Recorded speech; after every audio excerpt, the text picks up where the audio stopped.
കാറ്റത്തി കിളിക്കൊള്ളി നാളത്തെ പ്രൊമോ റിവ്യൂലേക്ക് എല്ലാവർക്കും സ്വാഗതം. അങ്ങനെ നമ്മൾ നികേഷ് ആണെങ്കിൽ നിധിയടുത്ത് പറയുന്നുണ്ട്, ഏട്ടത്തി ഞാനാണെങ്കിൽ സുഭാഷ് ചേട്ടൻ്റെ അടുക്കൽ കാണുമെന്നൊക്കെ പറഞ്ഞിട്ട് അങ്ങോട്ട് അടുക്കളയിലോട്ട് പോകുന്നുണ്ട് കേട്ടോ. പോകുന്ന സമയത്ത് നമ്മൾ നികേഷ് ആണെങ്കിൽ നോക്കുന്ന സമയത്ത് നമ്മളെ സുഭാഷ് ചേട്ടൻ നിന്ന് ഭയങ്കരമായിട്ട് ഫോൺ വിളിക്കുക കേട്ടോ. ചാതിരയായിട്ട് ഇങ്ങനെ സംസാരിച്ചുകൊണ്ടിരിക്കുക. കാരണം നമ്മളെ നികേഷ് ആണെങ്കിൽ ഇങ്ങനെ ഷോക്കായ കണക്കൊക്കെ നിൽക്കുന്നുണ്ട് കേട്ടോ. പിന്നെ അവിടെ നിന്ന് വെള്ളമൊക്കെ കുടിച്ചിട്ട് നമ്മൾ നികേഷ് ആണെങ്കിൽ അങ്ങ് പോകുന്നുണ്ട്. പോകുന്ന സമയത്ത് പുറത്തു പോയി നോക്കുമ്പോൾ ഒരു സൈഡിലാണെങ്കിൽ നമ്മളെ സുധീഷ് ആണെങ്കിലും ഗായത്രിയായിട്ട് സംസാരിക്കുന്ന, മറു സൈഡിലാണെങ്കിൽ ഹരീഷ് ആണെങ്കിൽ നീതുമായിട്ട് സംസാരിക്കുന്ന, ഇതൊക്കെ കണ്ട് നമ്മള് നികേഷാണെങ്കിൽ ആകെ ദേഷ്യവും എല്ലാം കൂടെ വരുന്നത്. അപ്പൊ നമ്മളെ നിധിയടുത്തൊന്ന് പറയുന്നുണ്ട്, ഏട്ടത്തി എന്തായാലും എനിക്കും പെട്ടെന്ന് ഫ്രണ്ടിനെയൊക്കെ സെറ്റ് ആക്കണം എന്നൊക്കെ പറയുന്നുണ്ട്. അപ്പോഴത്തേക്കും നമ്മളെ നിധി പറയുന്നത്, ആദ്യം നീ പോയി പഠിക്കാൻ നോക്കാം, പിന്നല്ലേ ഗേൾ ഫ്രണ്ടിനൊക്കെ സെറ്റ് ആക്കണം എന്നൊക്കെ പറഞ്ഞ് നമ്മളെ നികേഷിനെ വഴക്കൊക്കെ പറഞ്ഞു വിടുന്നുണ്ട് കേട്ടോ. പിന്നെ കാണിക്കുന്ന പിറ്റേ ദിവസം രാവിലെ നമ്മളെ സുഭാഷ് ചേട്ടനാണെങ്കിൽ അടുക്കളയിൽ നിന്ന് ജോലിയൊക്കെ ചെയ്യും കേട്ടോ. അപ്പൊ നമ്മളെ നിധി ചോദിക്കുന്നുണ്ട്, സുഭാഷ് ചേട്ടാ ഞങ്ങൾക്കുള്ള ടിഫിൻ ബോക്സ് എല്ലാം റെഡിയാവും എന്നൊക്കെ ചോദിക്കുമ്പോൾ ആ മോളെ എല്ലാം റെഡിയാക്കി വെച്ചിട്ടുണ്ടെന്നൊക്കെ പറയുന്നുണ്ട്. അങ്ങനെ നമ്മളെ നിധി പറയുന്നുണ്ട്, അപ്പൊ സുഭാഷ് ചേട്ടൻ എടുക്കുന്നില്ലേ എന്നൊക്കെ ചോദിക്കുന്നുണ്ട് കേട്ടോ. അപ്പോഴത്തേക്കും നമ്മൾ സുഭാഷ് ചേട്ടൻ നാണത്തോടെ പറയുന്നുണ്ട്,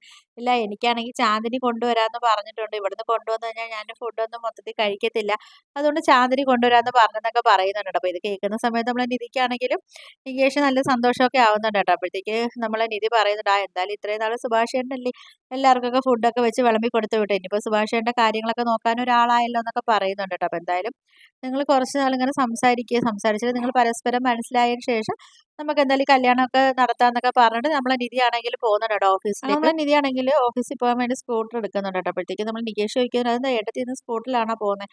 ആണ്ടാ എനിക്ക് അവിടെ വന്ന ബസ് സ്റ്റാൻഡിൽ വന്ന് നിന്നിട്ട് ആ സുധീഷിന്റെ ഓരോ കോപ്രായങ്ങൾ എനിക്ക് കാണാൻ പറ്റുന്നില്ല, എനിക്ക് ദേഷ്യം വരുന്നുണ്ട്, അതുകൊണ്ട് ഞാനാണെങ്കിൽ സ്കൂട്ടിയിൽ പോകാം, നീ അങ്ങ് കയറി, നിന്നെ ഞാൻ ബസ് സ്റ്റോപ്പിലാക്കാന്നൊക്കെ പറയുന്നുണ്ട് കേട്ടോ. അങ്ങനെ ഇവരവിടെ പോയി നിൽക്കുന്ന സമയത്ത് നമ്മളെ ഗായത്രി വന്നാണെങ്കിൽ നോക്കുന്ന സമയത്ത് നമ്മളെ സുധീഷിനെ കാണുന്നില്ല കേട്ടോ. അപ്പോൾ ഗായത്രി ആണെങ്കിൽ ചോദിക്കുന്നുണ്ട്, സുധീഷ് വന്നില്ലേന്ന് ചോദിക്കുന്ന സമയത്ത് നിധി പറയാം, ആ ഞങ്ങൾക്കൊന്നും അറിയത്തില്ല എന്നൊക്കെ പറയുന്നുണ്ട് കേട്ടോ. അപ്പം ഗായത്രി ആണെങ്കിൽ നിധി അടുത്ത് ചോദിക്കുന്നുണ്ട്, സുധീഷിന്റെ ചേച്ചിയാണോ എന്ന് ചോദിക്കും. അപ്പോഴത്തേക്കും നിധി ദേഷ്യം പിടിച്ചിട്ട് പറയും, അല്ല സുധീഷിന്റെ അമ്മായിയാണെന്നൊക്കെ പറയുന്നുണ്ട് കേട്ടോ. അങ്ങനെ അത് വിശ്വസിച്ചിട്ടാണെങ്കിൽ നമ്മൾ ഗായത്രി അങ്ങ് പോകുന്നുണ്ട് കേട്ടോ. പിന്നെ കാണിക്കുന്നപ്പോൾ നമ്മളെ നിധി ആണെങ്കിൽ സങ്കടത്തോടെ നികേഷിന്റെ അടുത്ത് ചോദിക്കുന്നുണ്ട്, അല്ലടാ എനിക്ക് പ്രായം തോന്നിക്കുന്നുണ്ടോ, ഞാനാണെങ്കിൽ സുധീഷിന്റെ ചേച്ചിയാണെന്നൊക്കെ തോന്നുന്നൊക്കെ ചോദിക്കുന്നു. അപ്പൊ നമ്മളെ നികേഷ് ആ പെണ്ണ് ഭ്രാന്ത ഏട്ടത്തി, ആ പെണ്ണെ കണ്ടാലേ പ്രായം തോന്നിക്കുന്നത്, ഏട്ടത്തി ചുമ്മാ ഇരിക്കാനൊക്കെ പറയുന്നുണ്ട് കേട്ടോ. അങ്ങനെ ഈ സമയത്താണെങ്കിൽ നമ്മള് സുധീഷ് ഇങ്ങനെ ബൈക്കിൽ വരുന്നുണ്ട്. അപ്പൊ ഇത് കാണുന്ന സമയത്ത് നമ്മളെ ഗായത്രിക്കൊക്കെ ഭയങ്കര സന്തോഷമൊക്കെ ആവുന്നുണ്ട് കേട്ടോ.